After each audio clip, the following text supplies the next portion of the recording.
À présent, mauvaise nouvelle de la crise dans le nord-ouest du Cameroun suite à la mort du missionnaire américain Charles Wesco.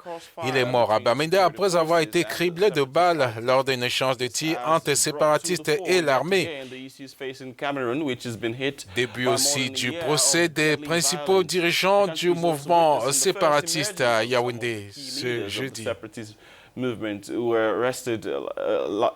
ont été arrêtés cette année au Nigeria, très tôt cette année au Nigeria. Et pour parler de cette situation au Cameroun, nous sommes en ligne avec notre correspondant dans le pays, Lambert Ngwanfo. Bonjour Lambert. Bonjour à vous sur le plateau. Alors Lambert, on commence avec l'assassinat de ce missionnaire américain près de Bamenda dans le nord-ouest du pays. Est-ce qu'il y a du nouveau sur cette affaire? Alors, l'assassinat du missionnaire américain Charles Wesco, tué par balle mardi dernier, suscite encore beaucoup de nombreuses interrogations dans l'opinion publique. Il faut dire qu'il a été abattu dans la zone anglophone du nord-ouest alors qu'il se trouvait à bord de son véhicule en compagnie de sa femme et de son fils. Ce qu'il y a de nouveau dans cette affaire, c'est la controverse née autour de sa dépouille. Le ministre de la Défense camerounaise, Joseph Betty Assomo, a affirmé dans un communiqué rendu public que le pasteur américain avait été abattu par les séparatistes anglophones. Le communiqué précise d'ailleurs que 4 séparatistes ont été neutralisés après une riposte musclée des forces de défense camerounaises. Mais du côté des séparatistes anglophones, l'on impute le décès de l'Américain à des tirs groupés, des tirs croisés qui ont opposé l'armée régulière aux sécessionnistes. Une thèse que semble soutenir l'épouse du pasteur américain.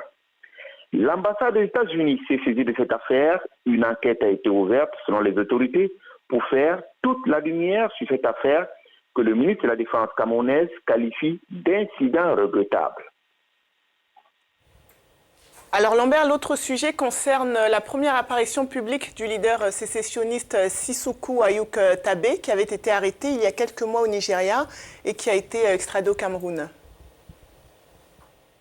Effectivement, le leader séparatiste anglophone Ayuk Tabé, qui s'était autoproclamé président de la République de l'Ambazonie, une république virtuelle, a fait sa première apparition hier au tribunal militaire de Yaoundé.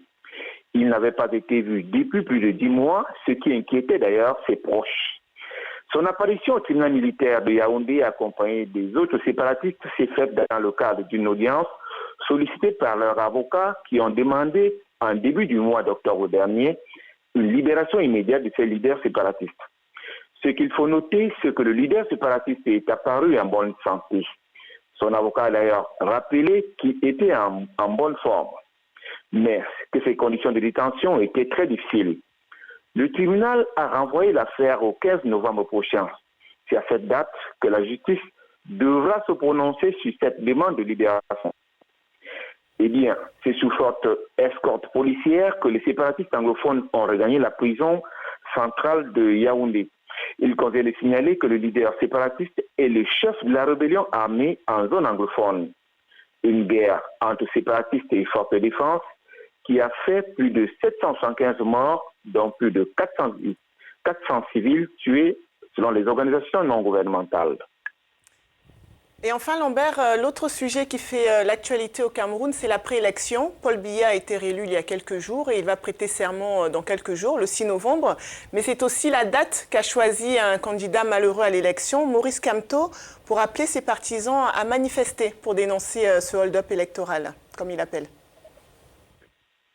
Après son écrasante victoire à l'élection présidentielle du 7 octobre dernier, où le président Paul Biya arrive en tête avec 71,28%, la cérémonie de prestation de serment devrait avoir lieu ce mardi 6 novembre. Une date historique car le chef de l'État Paul Biya célébrera ce même jour son 36e anniversaire à la tête du Cameroun.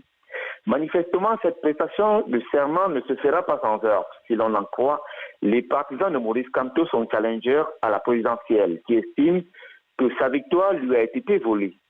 Maurice Kamto a d'ailleurs annoncé, le jour de la prestation de serment du président Paul Biya à Yaoundé, des manifestations qu'il qualifie de pacifiques.